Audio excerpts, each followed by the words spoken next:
What's going on, everyone? Welcome back to Red Seat Secrets, where we reveal what's really happening inside the halls of power. Today, Senator Josh Hawley went off on Democrats, calling out their pro-illegal immigration agenda. Let's get into it. Picture Senator Hawley at a Senate hearing, stunned that protecting our border is now controversial. He shares the story of Travis Wolfe, a 12-year-old killed by an illegal immigrant with a criminal record, and Officer David Lee, struck and killed by another illegal immigrant. Hawley's question: why is it wrong to deport people who commit these crimes? I have to say, I'm kind of amazed that we're holding this hearing. To me, it's remarkable that the idea of actually, as you were just saying, Ms. Morin, the idea of enforcing our laws, protecting our border, securing our streets from criminals, it's amazing that that's controversial at all. And it says something a lot about the other side of the dais that we're having this hearing today. Let me just ask you, Mr. Reichlin-Melnick, I mean, is it really such a bad idea to deport people like the criminal who killed this young man? This is Travis Wolfe. He was 12 years old when he was killed. He was mowed down, and I do mean mowed down, in a car by an illegal immigrant, 12 years of age, walking along a sidewalk in my state of Missouri, mowed down by an illegal immigrant who I think also had a prior criminal record. Is it such a bad idea to deport the person who killed him? Any person who commits a heinous crime should suffer the consequences under the law. Good. What about Officer David Lee? Officer David Lee was killed in Missouri just a few months ago by another illegal immigrant, once again in a car, who used it as a lethal weapon to ram him and kill him. Is it so wrong, such a bad idea, to deport the illegal immigrant who killed this good man?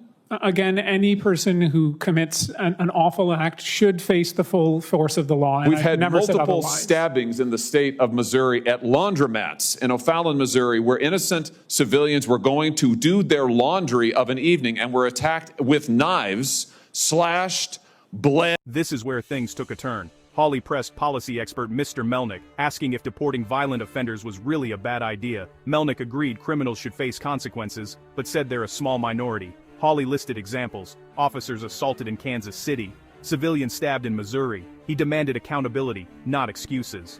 You could feel the frustration in Hawley's voice and in many Americans watching. Stomped upon. Should the illegals who did that, should they not be deported? No, as I said, if you commit an offense, you should face consequences. But the overwhelming majority of the 13 million people here today We've had officers assaulted in Kansas City on the other side of the state who have been assaulted by illegal immigrants. One officer required over 100 stitches to the head, a police officer, earlier this year. Should the illegal immigrant who did that not be deported? Again, they should face the consequences of the law, but they are a very small minority of the population that President Trump is promising to deport. Well, let's talk about the rest of the people who you don't want to be deported.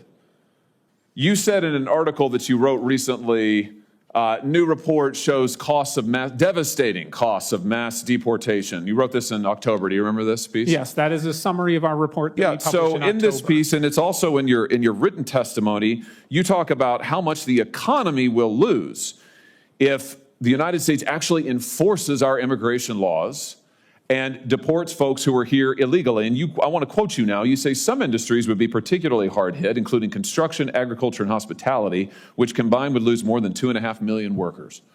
What's the argument here, that there aren't American workers who are available to do those jobs? No, and as I said previously, there likely are, but the issue is that— And you don't want their wages to rise?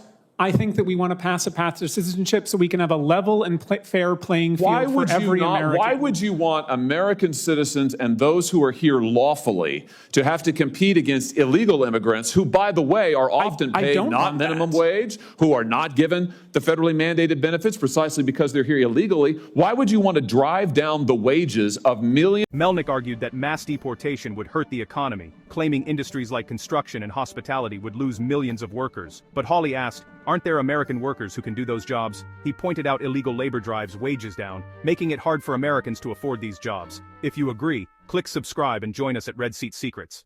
Hawley exposed what he called the Democrats' real plan, mass amnesty. He read from Melnick's testimony, supporting citizenship for 13 million illegal immigrants. Hawley shot back, they're flooding the market now, a true mic drop moment. Hawley closed with a blistering message. We've had an open border for 4 years. It's been a disaster. People have died. Wages are lower. Streets are in chaos. That's insanity. And the American people know it. You could feel that final line echo through the chamber. of working Americans who can't get those jobs in construction, agriculture, and hospitality because illegal immigrants are getting them, suppressing wages in the meantime. Why would you want to do that? Well, if you'd been here for my initial testimony, you know I don't want Oh, that. listen, I read your testimony word for word, and I've been watching it, and I know what the answer is. You don't actually care about working people because you're absolutely hell-bent on this ideological agenda of opening our border. You want to give everybody who's here a path to citizenship. You want blanket amnesty. You talk about mass deportations. That's your word, not Trump's. You want mass amnesty, right? It's right here in your testimony. We want a path to citizenship for That's people amnesty. who pass a background check, who pay a That's fine. amnesty, who you and just that said way there's we'll get millions a of people, level 13 million people. Right, 13 million people you want to dump into the labor force. They are Who already will drive in the labor force, illegally. Senator. They're here, Yes. taking jobs So from let's American make it citizens and saying, legal "Oh, and avoid perfect." So this. here's your plan. So just if you're wondering, America, here's the Democrats' plan. Take the 13 million plus illegals who are here, taking jobs from Americans, taking wages down, taking health care benefits, and bring them here legally so that they can continue to drive down wages, flood the labor force, and suppress all Senator of the Hawley, above. they can't flood the labor force if they're already part of the labor force, which is They the are economic flooding the issue labor today. force now. That's what's happening now. Why do The you think majority wages have been here for flatlined? over 15 years. Many millions have been And here what has since the happened to Reagan working class administration. wages in that time, Mr. Reichlin-Melnick? Working class Have they gone wages up? are currently going up. Yes. Oh, really? They've have gone up over the last year. 15 years? Over the They're last up? 15 years, I will have to consult the economists on that matter. Yeah, they're down, way down. What world do you live in? Listen, Senator Hawley, they here's are the all- deal. The Are you American familiar people with the just phrase, voted. "Don't The American cut off your people nose to just spite your voted. face"? Well, you know what? It's my time, not yours. So you're here to answer my questions, not to offer a soliloquy. And let me just end with this. The American people just got a good look at your economic program, and they voted against it. We've had an open border for the last 4 years. We have had de facto amnesty, as you yourself just said, for the last 15 plus years. It has been a disaster. People have died because of it. Wages are lower because of it. Our streets are in chaos because of it. And now you and the Democrat Party just say more of the same, more of the same. Let's double down. I would just say to you, I think that's insanity. I think it's total insanity, and the American people do too. Senator Hawley drew a line in the sand today. This hearing was about whether America still believes in borders, laws, and justice. If you agree, hit subscribe and join the Red Seat Secrets community.